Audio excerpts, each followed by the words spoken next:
guys, welcome back to my channel. This is me, Kim, your Found Hunter. And we're here with Miss Bella. Yeah. Thank you for coming to our Christmas party. Thank you for How's inviting me. life Life here? has been good. It has been a great experience so far, especially for the past 2 years.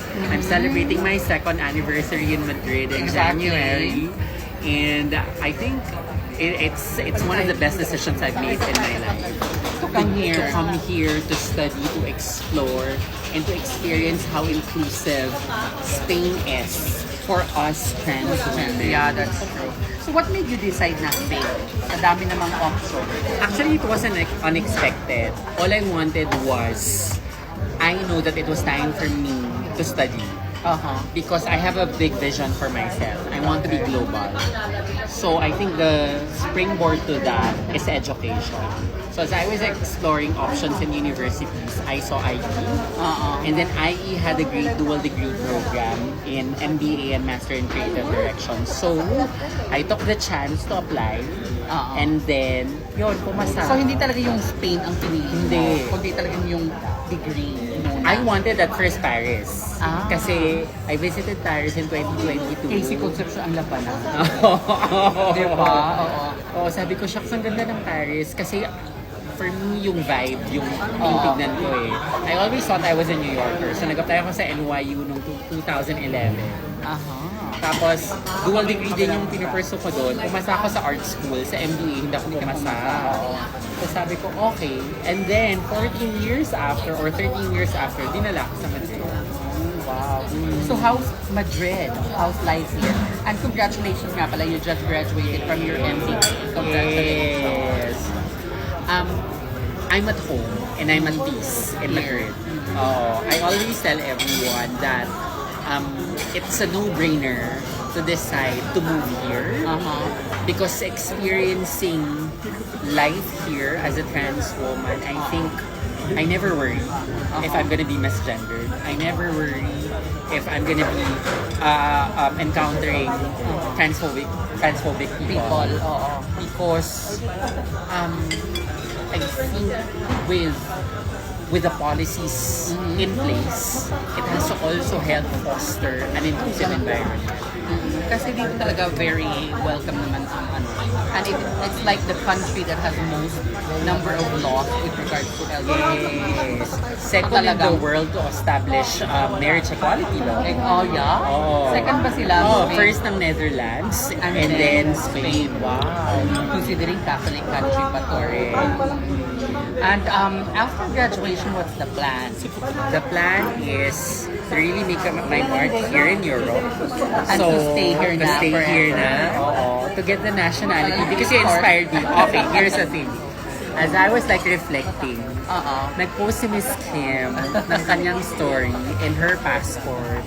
And when I saw her name and her gender marker, I was like, that's the dream. That's true. That's That's really the a big dream. difference. So pangarap ko makita si Malaya Erica Maria Franco Habijan on my passport. Exactly. And female. True. That's the dream. And for sure, you're gonna achieve that. Amen. Madali lang yan Amen. dito. 2027. Because Madrid, you have already a date. Yes. Ako the same way when I applied for my nationality, talagang the exact year na pwede na ako mag-apply, talagang nag-submit ako on that day. Grabe. Ganun ako kaano dati. Kasi it's a dream. So yeah, kailangan mo talagang asikasuhin ng maayos.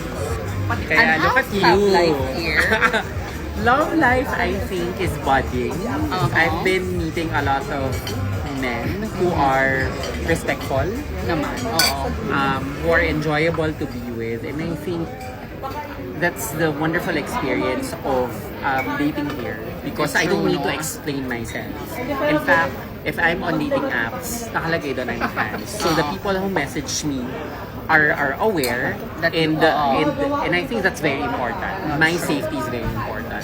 Also at the same time, when I encounter people in the streets, there's no questions asked. You are appreciated for who you are.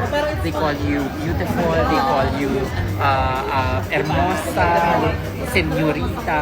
So you begin to gain that confidence and appreciation of yourself Yeah. and to just simply live As a woman. as a woman and without any hesitation. Exactly.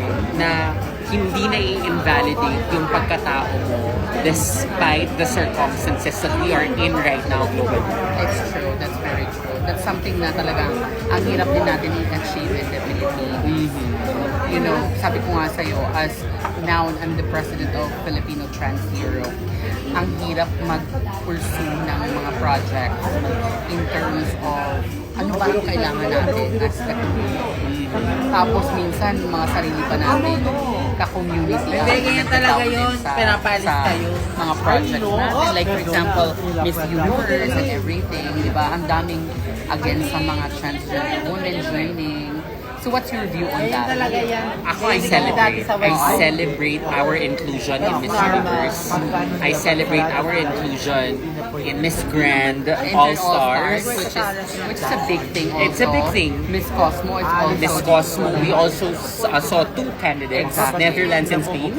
So it opened some doors already. And I think it's really a matter of seeing us on those stages, so that we can begin to normalize. It will be a long discussion, for sure. But the fact that we've already had representatives of the community who were excellent. Exactly. Diba? Hindi naman sila nagpatalo. They gave their best to represent their respective countries. I think it says something about trans women representing not just trans community, but their respective countries. Yeah, that's very true. And opening, like Fuchsia is already opening doors for Filipinos in MCI All-Stars. Kasi sa atin wala tayong gender recognition law.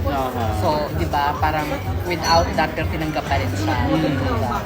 Which is a big thing, I think. Will you be covering? Yes, but from afar. I'm not gonna be going there. Papanawat baka naman. Well, yun lang naman mga mare. Thank you so much for coming to our Christmas party. Merry Christmas, everyone. No, thank you for inviting me. Of course. Jowa ko kasi yun. Bye! So parang feeling ko na mo, sabi ni ate mo,